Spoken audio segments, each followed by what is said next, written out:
Bunch of things to talk about with the Chicago Cubs again, and we are talking about last night's Cubs loss to the Padres by a final score of 6-3. The headliner in this game, going into this game, and I'd say he didn't disappoint, was Justin Steele, pitching for the first time since opening day when he had that scary hamstring injury, and he got back out there last night, and he looked good. Justin Steele looked good. 4 2/3, no runs, 3 hits, 2 strikeouts, 1 walk, limited to 68 pitches.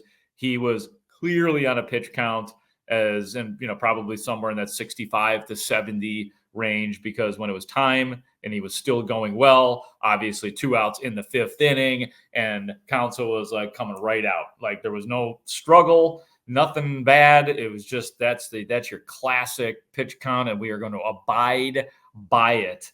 So he looked good. He looked like Justin Steele. Hit a 6-pitch 3rd inning.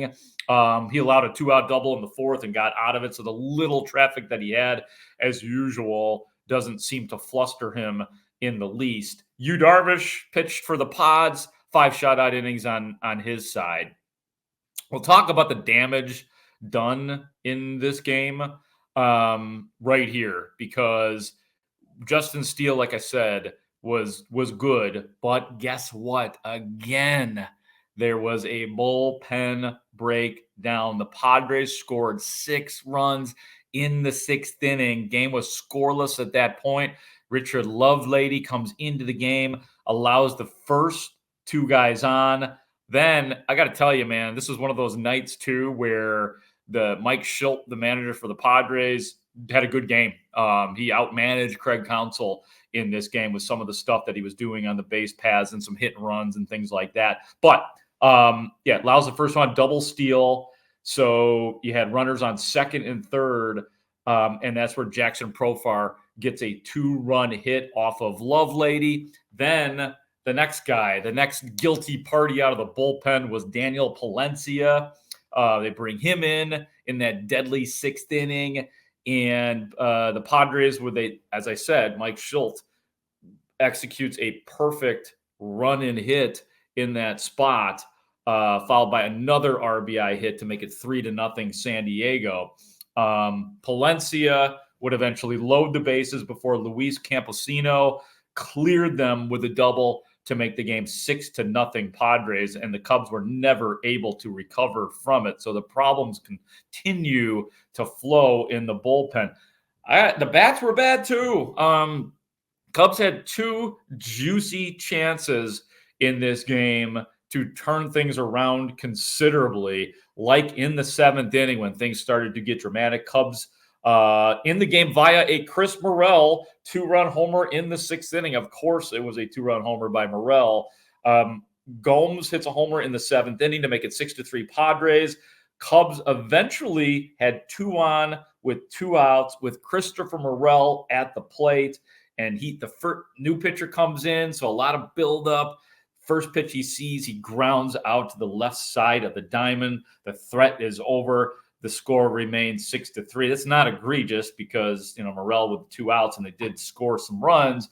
What was egregious, though, was the Cubs' 8th inning, where they were down 6-3 to the Padres. Cubs load the bases with nobody out.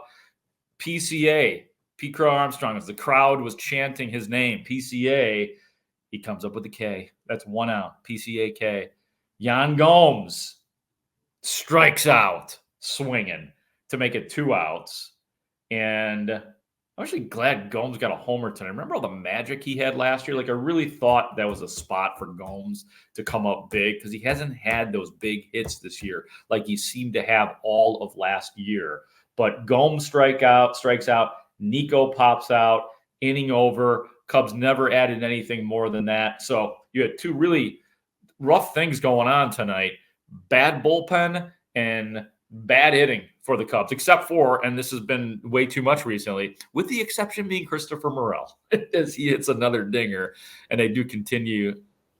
Yeah, I wanted to say, Mark, about that. Like Joe Girardi on the TV broadcast today, he was talking about how Christopher Morel has the ability to carry a team for a week, like carry the Cubs for a week. Yeah. And not a lot of hitters have the ability to do that.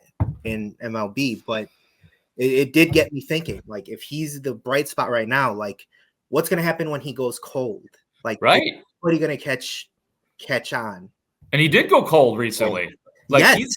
he's just now on a hot streak after a long cold streak.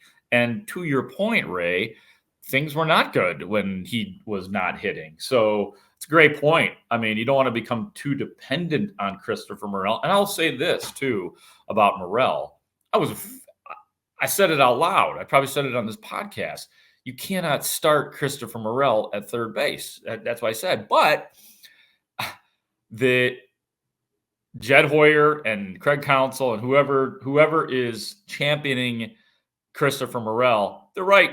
Just because of the bat, and he hasn't been egregiously bad at third. He still doesn't. I still don't feel comfortable with him there. To be honest with you, third base. I still think he's got a long way to go before I feel comfortable with him there. But I get it.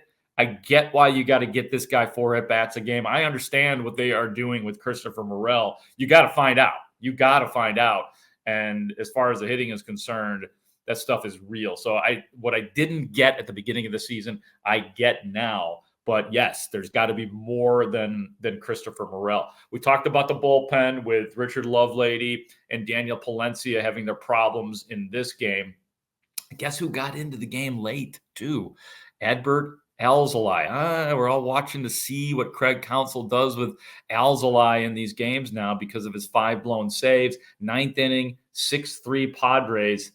He gives up a single to the first guy he faces, Jackson Merrill. But he did pick his ass off. So he got him out. Alzolay walks the next guy, but gets Fernando Tatis Jr. to ground into a double play, hit it to the left side, and the Cubs infield was able to turn it.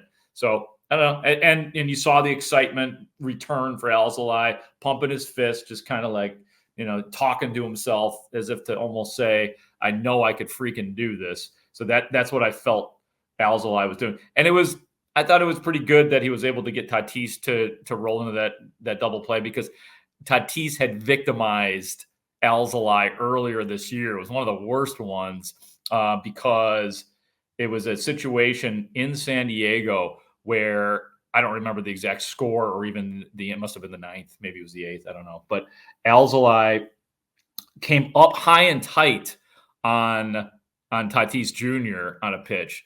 Crowd booed. Tatis kind of gave him a little look. Very next pitch, Tatis whacked the ball out of the ballpark. I thought that might have been his worst moment in all of this, and you could pick your worst moment for Alzolay. So it was a little nice to see Alzolay get him out, and I don't know if this does anything for him. No, I am still not ready to put Adbert Alzolay back in him. He's got to continue to build up and figure out what's going on before you put that guy back in the 9th. I don't even know if we'll see Alzolay back in the 9th this year. We'll see.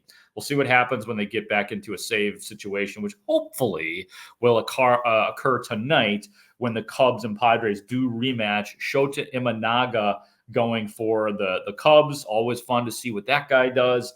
I think it's Randy Vasquez for the Padres, but they were a little bit confused on who was going to be starting for them in this game due to some of the injuries that they are dealing with this year. The good news, or the other bit of good news for the Cubs, is that if we're doing this already, the Milwaukee Brewers did lose their game, so the Cubs do still have a piece of first place in the National League Central. Those 2 teams right now are tied for first place. The Cubs, after the loss, 21-15, but got to get that bullpen right, and you got to start coming up with some big hits if you want to maintain what you already have going on this season, which has been, again, a good start. But we can all see the problems that if this continues, they will not be in first place if they continue on like they have. Bullpens will crush you.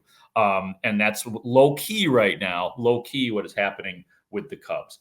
Thanks, everybody, for watching. Thank you for listening. I always appreciate it. Thank you to Ray Diaz, our executive producer of the Daily Score. I'm Mark Grote, and I will talk to you later.